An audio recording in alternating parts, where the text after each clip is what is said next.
नमस्कार. आपणा सर्वांना गुढीपाडव्याच्या खूप खूप शुभेच्छा. गुढीपाडव्याला कडुलिंब आणि गूळ का खातात आपल्याला माहिती आहे का?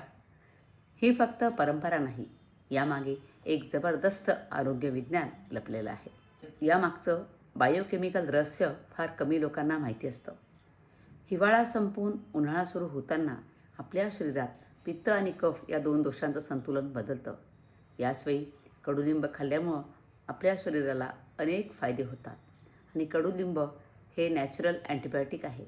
ते रक्त शुद्ध करतं, आपल्याला त्वचेच्या आजारापासून संरक्षण देतं आणि इतर संसर्ग आपल्याला होऊ देत नाही आणि इतर जंतूंचा संसर्ग होण्यापासून आपल्याला संरक्षण देतं. आता प्रश्न येतो, गूळ का? गूळ हा शरीरासाठी ऊर्जेचा उत्तम स्रोत आहे.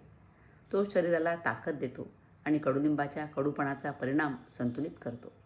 म्हणजेच कडुलिंब आणि गूळ हे एकत्र खाणं म्हणजे शरीराची डिटॉक्स प्रक्रिया सुरू करण्याचा नैसर्गिक मार्ग आहे.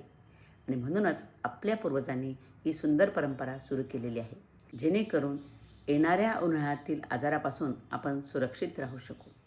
म्हणून आज कडुलिंब आणि गूळ खाताना लक्षात ठेवा, ही फक्त परंपरा नाही, तर आरोग्य जपणारी आयुर्वेदाची देणगी आहे. धन्यवाद.